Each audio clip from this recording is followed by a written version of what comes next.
Welcome to Insightful Leaders. I'm your host, Ryan Stewart, and this is the show where I interview proven leaders in the customer insights and CX space who share their stories, strategies, and insights to drive meaningful change at your organization. Our guest for today's episode is Adam Murphy.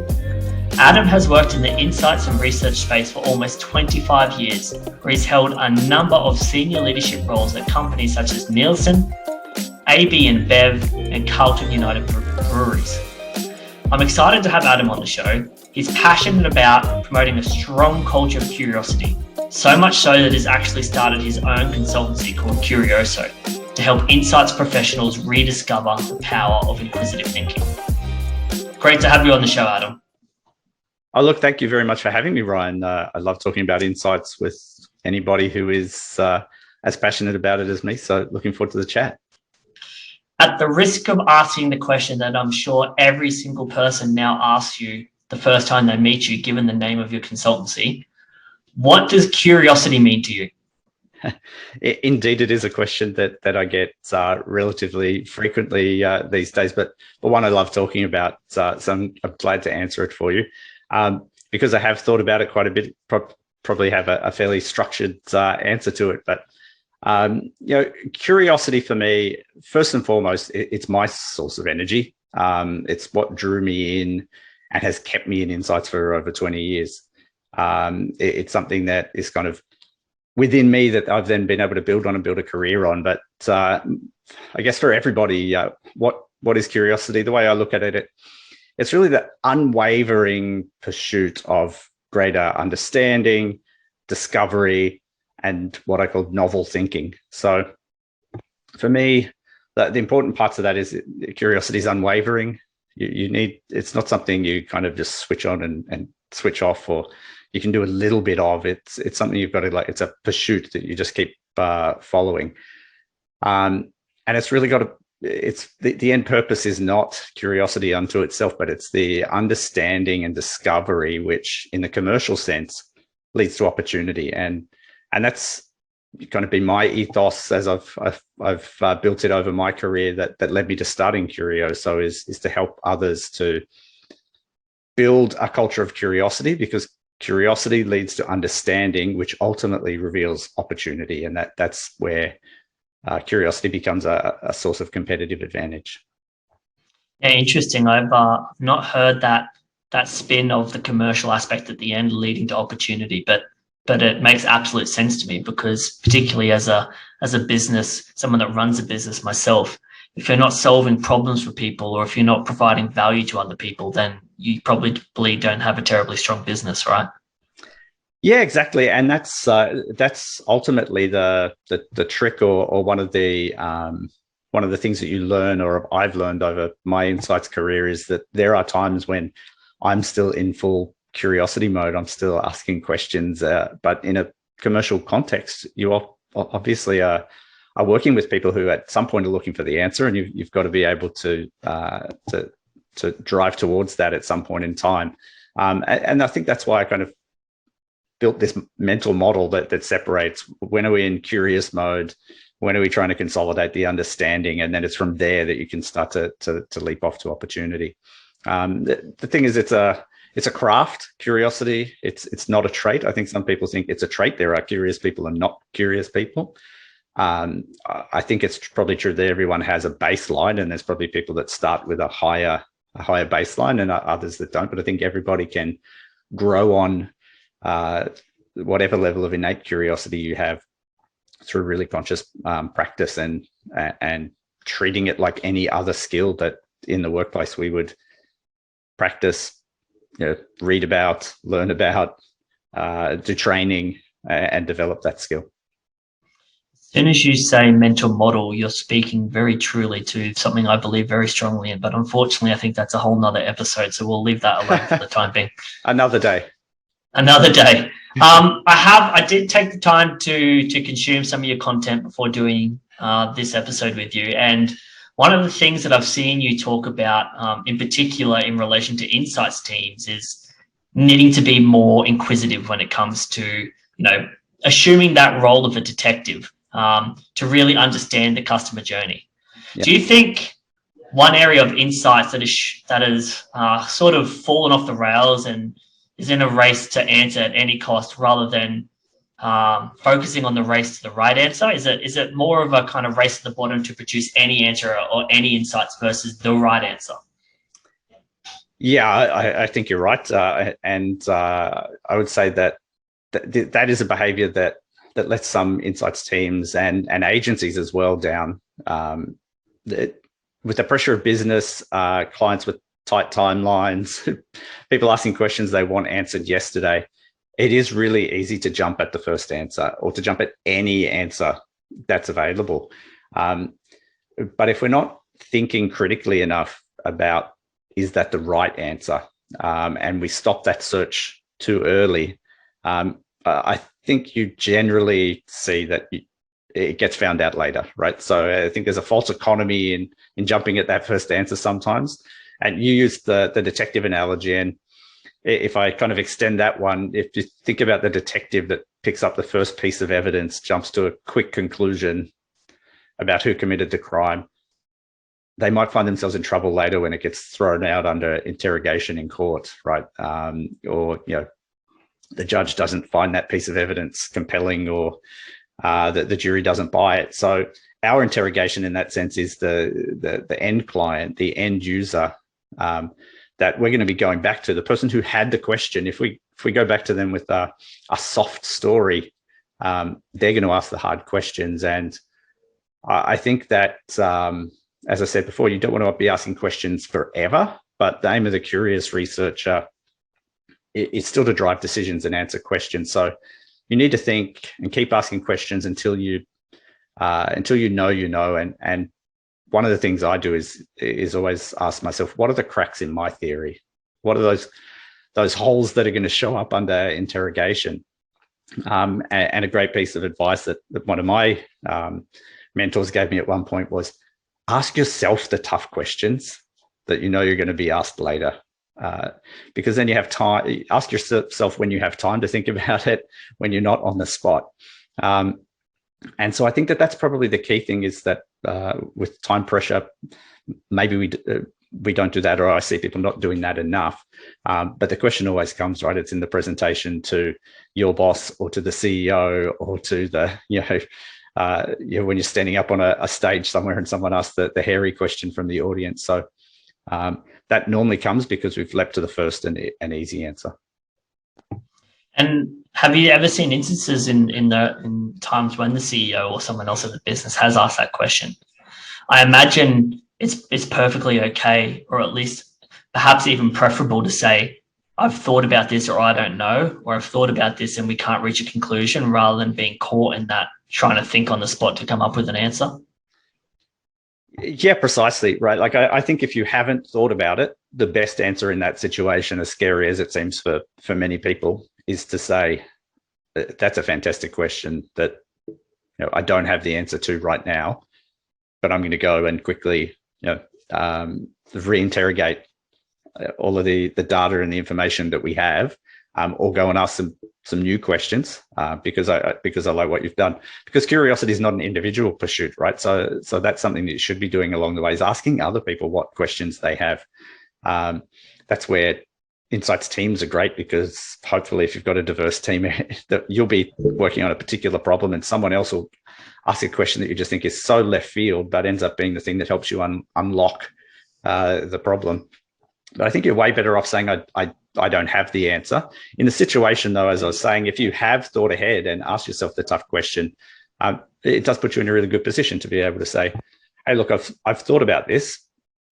An alternative view when you think about that question could be A or B or C. So let's talk that through. I think that shows people that you've empathized well with them, that you've understood their need and their questions. And I think it always makes you look good. You kind of alluded to something there that kind of tweaked something in my mind. Curiosity is a company culture versus an individual culture.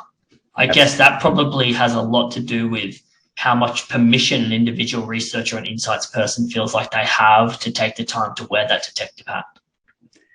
Yeah, that's 100% why I decided to start Curioso. Is I thought for many years about starting an insights agency, as in a project driven, provide insight services agency, which I will still do from time to time, or as part of the business. But what got me excited and made me decide now, this year was the time to start, was when I realized that this idea of a culture of curiosity has a capability component and a behavior component to it that needs to be coached and taught and trained, not just in insights teams within organizations, but just as much within the leadership groups and the teams that are using insight with organizations, everyone up to the CEO, because it's very easy to kill curiosity very quickly. And I think there'll be insights people listening who have heard questions, or sorry, not questions so much as heard phrases like, I don't need a study to tell me that ... right?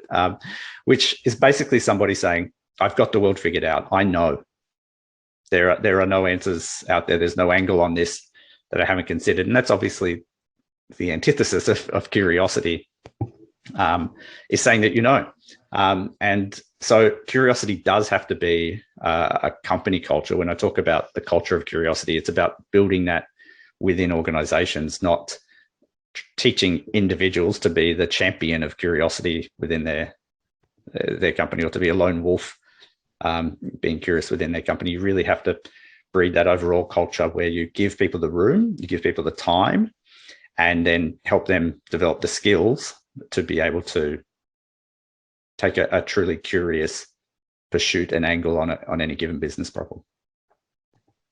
Something that we mentioned at the top of the show is one of the strengths that you have is that you have that incredible wealth of experience, almost 25 years of experience in this space. And I can only imagine that over that span of working in this space that you've seen a tremendous amount of evolution when it comes to technology, stuff like speech to text for transcriptions of calls, NLP, sentiment analysis, software coming out to do the regression analysis for you very easily.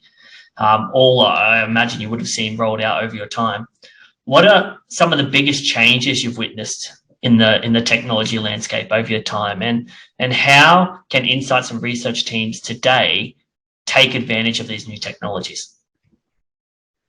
Well, certainly, there have certainly been major advances in my time in insights, given my first role in insights was in the caddy room at Nielsen in Brisbane, actually conducting phone interviews and supervising the team and doing those there. So, I've lived through the waves of when online research was a novel idea, and we used to debate when you should or shouldn't use it.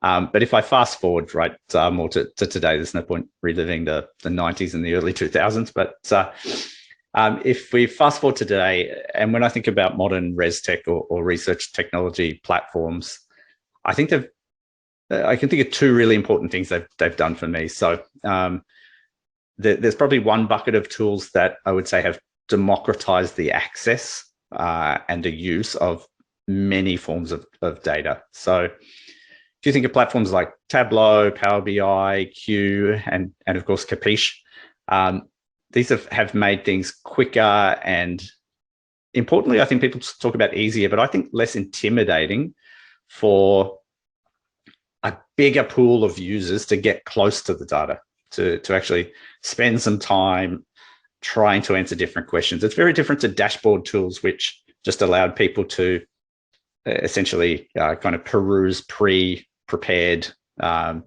analyses. They've allowed people to get in a way that wasn't intimidating. It used to be, you had to know how to code in SPSS or these kinds of tools, or be an Excel wizard to be able to do some of these things, which are now much easier. So I really think that's enabled corporate insight teams not just to use their own data, but to actually go down the path of starting to own their own data and collecting their own data. And in the most modern, most contemporary expressions of that are things like the consumer data platforms and the people actually owning their own CDP and having first-person conversations with consumers and starting to get to know them. So I think that's the first bucket of those ones that have democratized the industry a bit. Then there's others, which I would put things like Askable and Yabble and Hearsay and Qualtrics. They've all taken out layers between the curious researcher and the subjects of their curiosity, which are normally consumers or customers. So the way the industry was set up, historically, we had lots of barriers between the person with the pointy question and the people that they wanted to hear. We put research agencies and like I was saying, going back, telephones or internet surveys with some other random company that they'd never heard of behind those, or in the qualitative sense, we literally put a mirrored wall in between, right? So but I think things like Hearsay, which allows people to go, as a tech platform that allows in-house insights people and marketers and the CEO to confidently go and conduct a one-on-one interview or even a group discussion with people, have taken out those layers. And I think that's really important, because you do lose a little bit of fidelity with every handing on, from the CEO who has the question to the GM of marketing that he briefs, that speaks to the head of insights, that then briefs an agency, that then briefs their most junior researcher. you lose some of the fidelity along the way. So I think those have been really important in bringing people closer. And I think consumer closeness is a really important facet for insights to succeed. Of course, there's lots of others that have just made a part of the process easier or more efficient through automation. Sometimes I see that's where the rub is with some of the technology platforms, so that kind of, I guess, overly automate, because for me, it's really important to have a curious person following a narrative, unpacking a question or a problem that's using these tools, because it's the combination of that human curiosity and intuition and understanding of the problem with efficient technology that will really lead us to smarter decisions, stronger insights that I think the technology can't do by itself.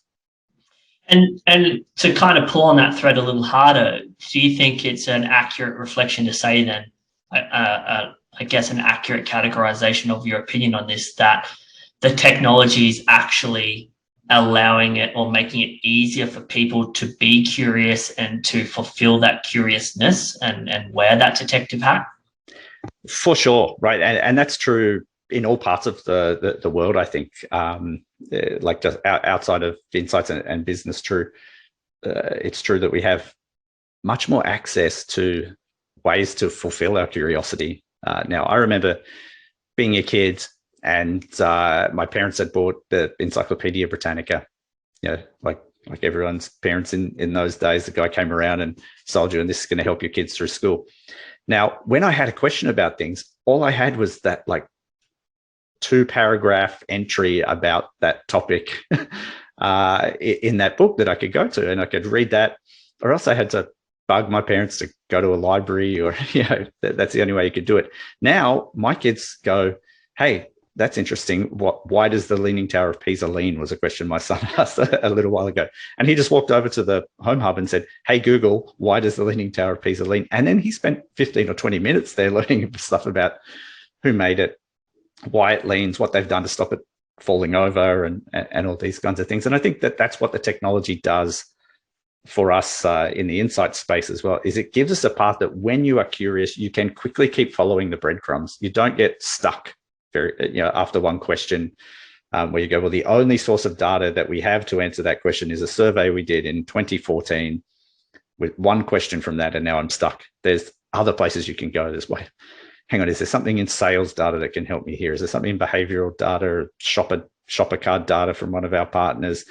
Can I see something in the trends that I can now interrogate over years in our brand health data through this tool, which does, I think, encourage curiosity. And I said before, it's a practice, it's a craft that you practice. And so doing that more often and having more tools available to do that helps you get better and better and better at it. Yes, but I will admit that you are slightly raising my anxiety levels when it comes to children and the access to information. I certainly remember the salesperson coming around to sell the encyclopedias and the thought that my children would just be able to go on and look up anything. I think there's a much deeper. Yes, there's a much deeper conversation there around the Yeah. access to information and what it's doing to people. But Yeah. interesting. If you know, if the curiosity, if you've got a good grasp on being able to reason about other information and being able to process it in a right way, rather than, you know, to use an example you used earlier, landing on the first answer to a question and assuming, you know, in a research context it's the right one, or in a researching on the internet context, the first one that you find is the right one, or the first one that you read that you like is the right one. Curiosity plays a very important role in that. Yeah, exactly right. So that's where it's the technology combined with someone who has kind of practiced the craft, whether that's through capability and training kind of platforms, or through learned experience, right? That's taking the first answer you hear on the internet. That's one of those classic ones, like we were talking about with the detective that takes the first piece of evidence. So you plow full bore ahead, you know, with some kind of action based on the first thing that you read, and then you find out you're wrong, or the other perspective gets presented to you in a way that hurts. That's, I think what helps people helps to learn to go interrogate, be critical, check the source, you know, think about what was their take on it, what was the question they were really asking. That's one I see a lot with things like academic research being quoted by people, and they say, oh, well, this study proved XYZ. So, well, actually, that study was a very pointed experiment only to answer a very specific psychological question or something. I don't think you can extrapolate it in the way that you're doing.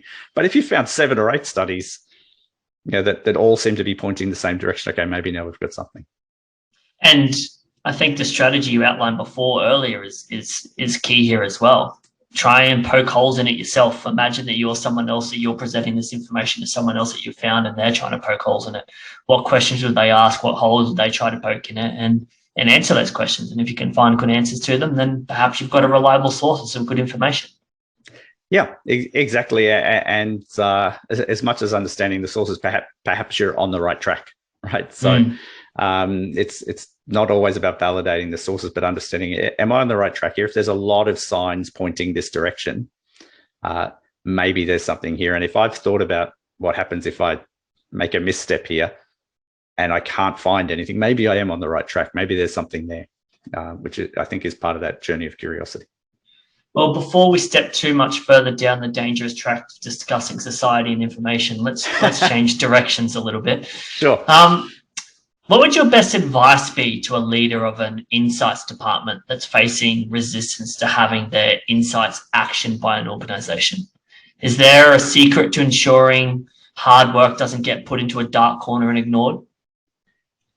Yeah, look, it is. It's probably the great disappointment of our industry that there's probably a lot of really great insights sitting in a dusty binder in a drawer in a back room somewhere now, or buried on a SharePoint in the contemporary version.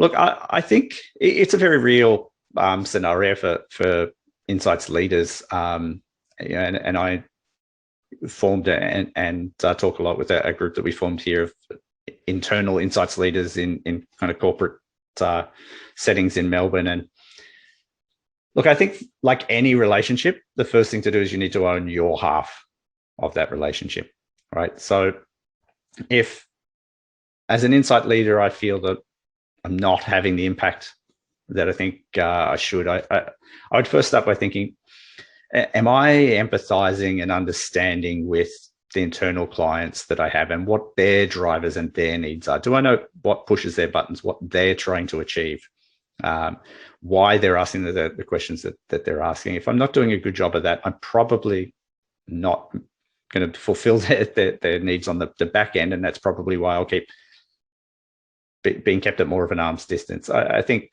you also need to then extend that to make sure that your team are answering the right questions and asking the right questions. Sometimes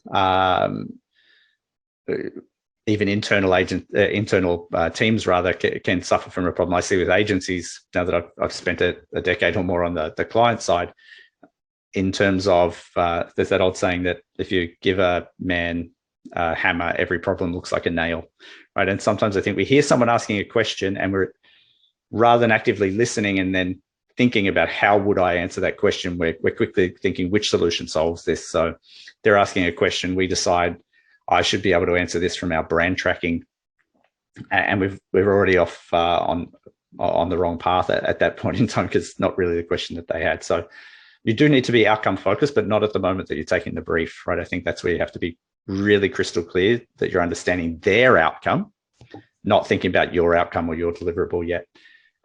So I think that's part of owning your half of the relationship. I think it's only then you can start to ask questions of the leadership around you. And we talked a bit about the culture around you and a culture of curiosity, but I think really strong insights leaders need to be in a position where they're confident to ask the organization and the other leaders in the organization, are you open to what you don't know? Are you willing to rethink your perspective based on the voice of the consumer or other data and evidence that we can bring forward? I think if the answers to those things are no, you fall into a trap where KPIs, instead of being key performance indicators, become the key purpose of insights. And for me, that is not a rewarding and fulfilling place for an insights leader to be. It might be for some, certainly not for me, right? I think great insights teams are really impactful when you have the ability to challenge the organization to rethink, get closer to consumers and ask the tough questions of itself. Then you'll find you have the opportunity to do some really great and impactful work. There'll still be tracking to do. There'll still be KPIs to measure, but if they become the key purpose of what you're doing, I think then you've become a analytics desk, not an insights team. Interesting. And I think that relates to something that you said earlier around taking the time to wear that detective hat and really go deep in the data. And the talk of KPIs there really kind of makes me think, what is the right way to measure an insights team? And how do you set those objectives or KPIs for an insights team so that you strike the right balance between giving them the space and the permission to wear that detective's hat, but also ultimately a business needs to see value. And I guess one way to think about the value from an insights team is in the quality of the information it delivers to the business and therefore the quality of the decisions it enables. So how have you thought about, setting objectives or KPIs for insights teams? Yeah, it's always a challenging one. I have felt I do my best work as an insights leader or just an insights practitioner working with teams when my goals and my KPIs are the same goals or KPIs as the teams that I'm supporting. So I would rather, and with my teams, I'd rather set them goals that are around having an impactful campaign on air for a brand with high ROI. If that's what that brand leader is aiming for, then that's what we should be aiming for. We're there to help them achieve that outcome. But it's got you. We need to make sure that those KPIs have a flavor of then what the insights person can do. So it's not brand X gets their campaign on air by November, right? Because that just encourages behavior of don't take the time, don't think too much, just help them get it done quickly. Whereas if it's brand X's summer campaign has a meaningful impact on sales and brand equity, okay, we can help with that then. And that can give us guidance along the way in terms of the questions we need to be asking. So when they say, hey, we've only got 1 week before we need to shoot, if we've got real questions about whether the ad is actually going to connect with people, that's the time to raise those questions and say, we might need to replan the shoot because I'm not confident that when we get to summer, this ad is going to do what we need it to do. So I think that the first consideration needs to be aligning with the goals of the people that we're serving. Ultimately, we're trying to move the business forward. Not many businesses sell insights, right? Most businesses sell a service, sell a product, sell something else, and we need to be aligned to helping the business do that. I think the soft component of it then is, for me, sometimes not in KPIs, but is always something that I seek through the formal and informal feedback loops.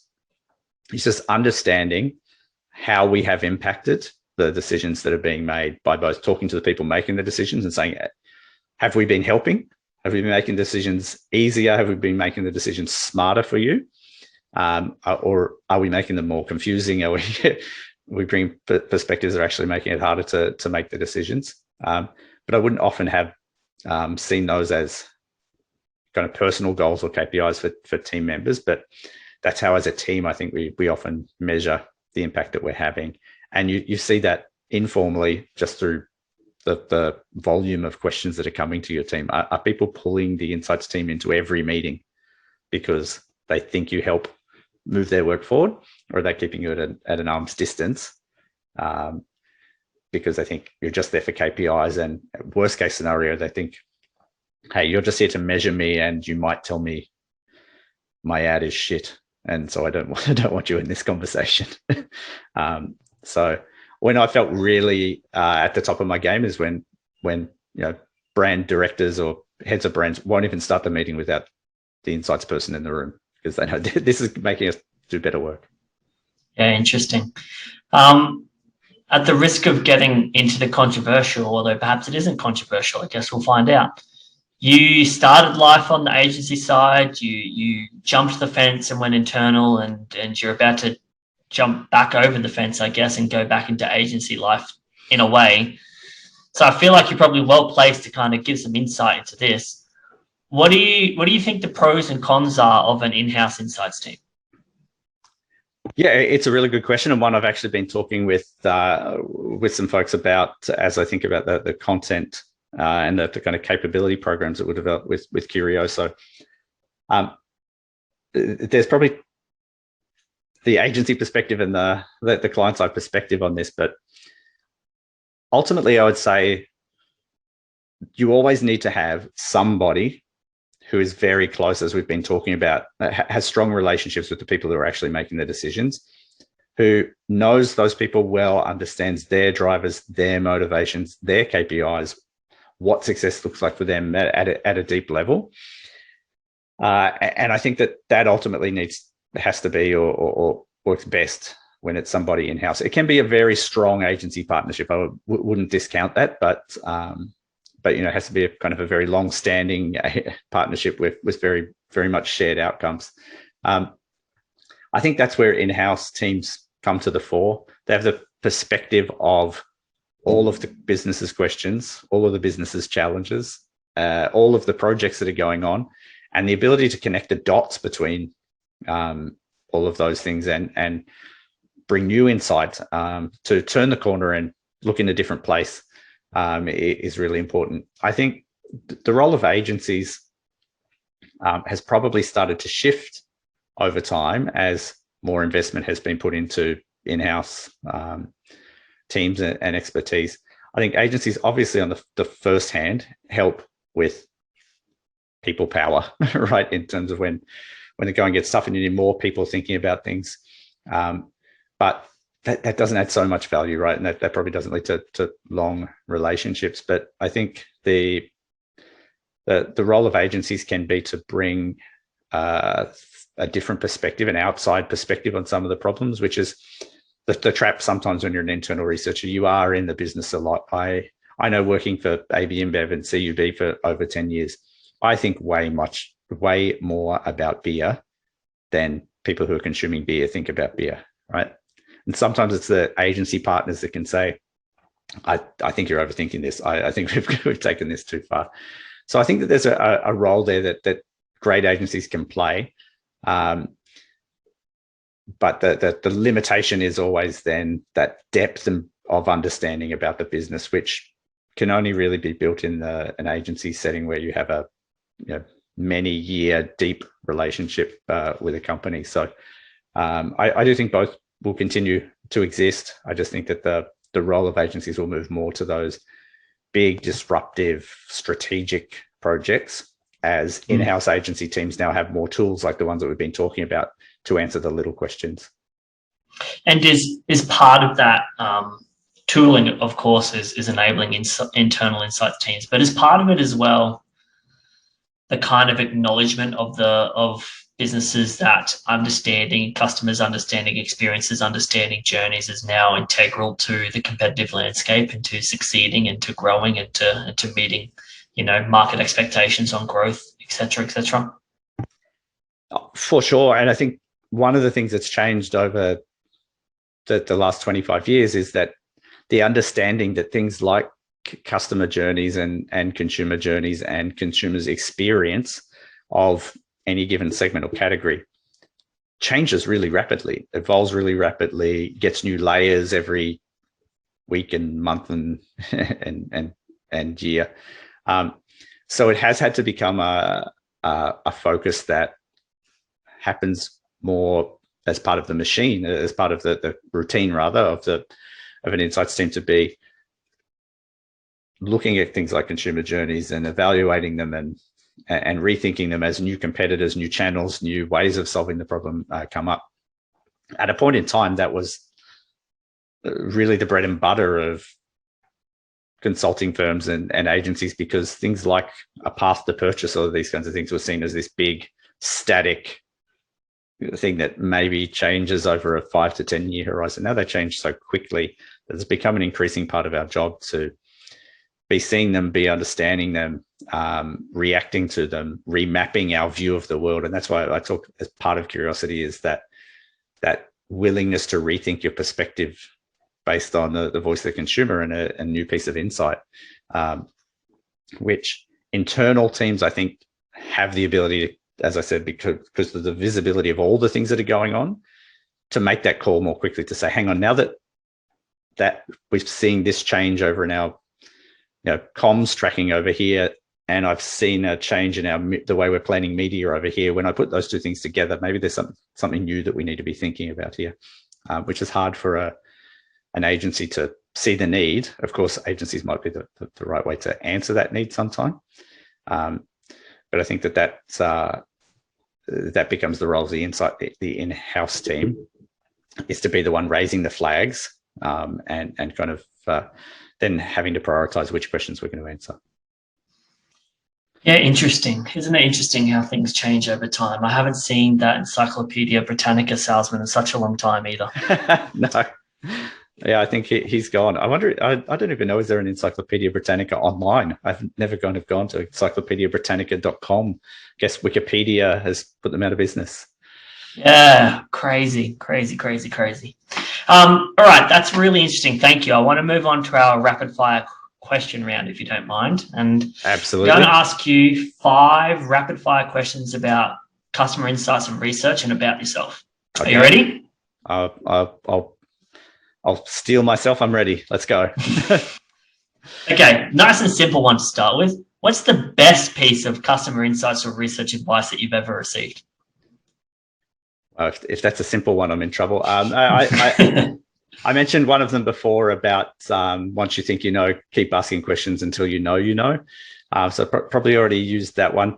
Look, the other piece and one thing that we kind of haven't covered, or that's a little bit of a secret about me, is I actually studied journalism and then decided to do a double degree in journalism and marketing, and maybe that's part of how I ended up in research. But I also have a passion for storytelling, and a great piece of advice that I heard from one of my mentors in my time in the US was, people believe data and rely on data, but engage with stories. So I think that's probably a whole other conversation for another day. But it's really important, once you've done all of the work to be curious, to be able to then put it together in a story that makes people lean in and makes them raise their eyebrows and makes them question maybe what they thought they knew. Yeah, that's a fantastic piece of advice, and I can absolutely see how journalism plus marketing equals research and insights. Yeah. What are you most excited about in the world of insights or research right now?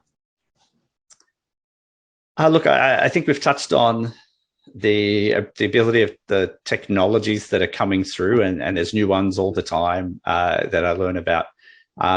Especially, as I said, the ones that take out the layers and bring people closer to consumers. I'm really excited that through things like everyday things now, like social media, brands and the people that work on them can have really clear one-to-one direct conversations with people. And if we can tap into those conversations and then the kind of meta knowledge that comes out of all of those, and start to make that part of our system. It doesn't replace the system. It's not,